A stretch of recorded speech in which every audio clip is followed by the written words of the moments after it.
ये जो चुनाव था, अभी राष्ट्रपति महोदया किसको न्योता देती हैं, किसकी सरकार का क्या निर्माण होता है, समय बताएगा। लेकिन सिर्फ अगर आप इस लोकसभा चुनाव के परिणामों का मूल्यांकन करें तो स्पष्ट जनादेश जनता ने किसी दल को नहीं दिया।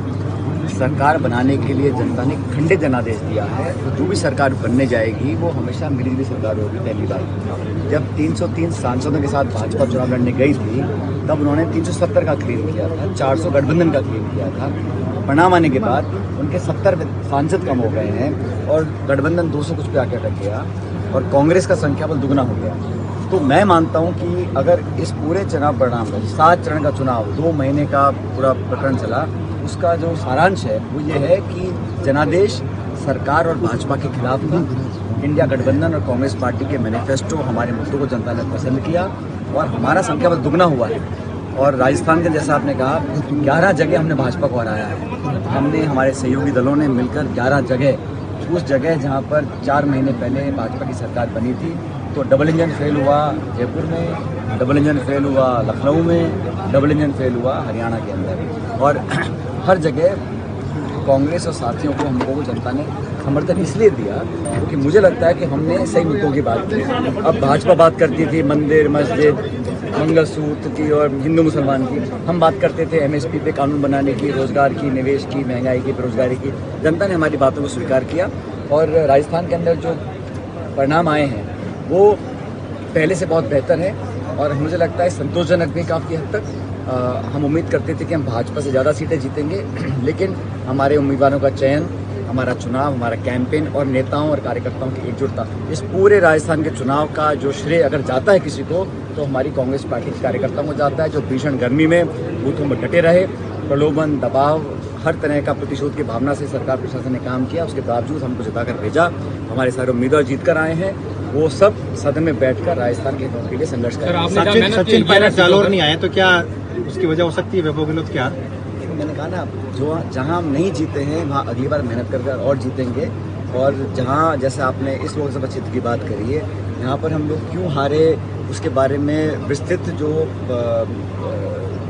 स्टेटमेंट है वो अशोक गहलोत जी बता ही चुके हैं। लेकिन फिर भी मुझे लगता है कि अब मेहनत करेंगे तो जहां हम इस बार नहीं जीत पाए हैं अगली बार वहाँ भी जीतेंगे। कल आपने कहा था कि उनको कहीं और शिफ्ट करेंगे तो मैंने कहा कि हम सब जो कांग्रेस कार्यकर्ता हैं, हार जीत राजनीति का एक उतार चढ़ाव है, लेकिन ये बात आप मानेंगे कि राजस्थान कांग्रेस के अंदर जो एकजुटता और जो जनता के बीच हम लोगों ने संघर्ष किया 5 महीने के बाद, ये उलटफेर जो हुआ है ये संभव नहीं था अगर सब नेता मिलकर काम नहीं करते। और इसका श्रेय मैं तो शुद्ध रूप से कार्यकर्ताओं को देना चाहता हूँ। पूर्व राजस्थान में जिस तरीके से कांग्रेस ने अपना परचम लहराया है, मारवाड़ और मेवाड़ में कहीं न कहीं कांग्रेस कमजोर दिखाई दे, ऐसे में अब क्या सचिन पायलट ज्यादा मेहनत करेंगे मारवाड़ और? हमने सबने मेहनत करी है और किसी एक व्यक्ति के मेहनत से कोई परिणाम नहीं आते हैं। पूरी टीम, पूरा संगठन लगता है तभी कोई परिणाम आते हैं।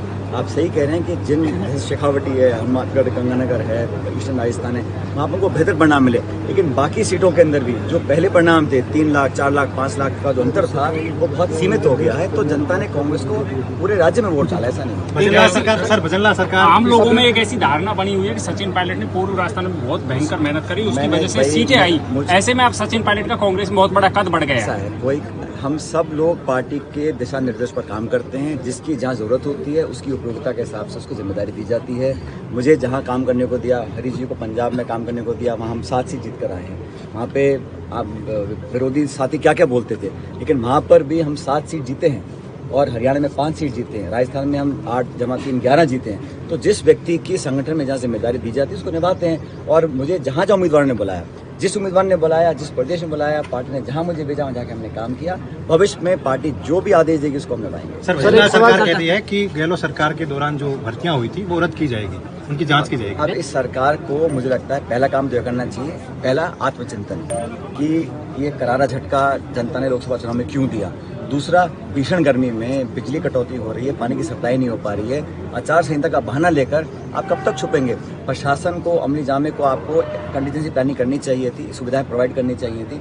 और जिन वादों को करके आप सरकार बनाई है आपने, पहले उनको पूरा करिएगा। या मैं समझता सरकार को करना चाहिए। आपने पेपर लीक के मुद्दा आपकी सरकार के सामने खूब उठाई, ये सरकार उस पर काम कर रही है, आपको लगता है अच्छा काम कर रही है? कोई भी सरकार हो, नौजवानों के भविष्य से खिलवाड़ करने का हक किसी को नहीं है। कोई अधिकारी हो, कोई नेता हो, कोई पार्टी सरकार कोई हो, ये मुद्दा पक्ष का नहीं है। कोई भी सरकार काम करे, लेकिन प्रतिशोध की भावना से ना करे, तह तक जाए। जो भी जिम्मेदार व्यक्ति हो उसको कड़ी सजा मिलनी चाहिए। और अब जो नीट की परीक्षा में घपला हुआ है उसकी भी कांग्रेस पार्टी ने मांग रखी है। करोड़ों लाखों ऐसे परिवार हैं जो अपना पेट काट के बच्चों को ट्यूशन पढ़ाकर एग्जाम दिलाते हैं नीट का। अब 720 के 60-65 लोगों को फुल नंबर आ रहे हैं। आंकड़ों में मार्किंग दी जा रही है, उसमें कहीं ना कहीं जांच होगी। लोगों का विश्वास अगर टूट गया, सिस्टम से टूट जाएगा नौजवानों का, तो बहुत दिक्कत आएगी। मैं हमेशा नौजवानों के हितों की रक्षा करता हूं। हम सब साथी मिलकर उनके भविष्य की रक्षा करेंगे।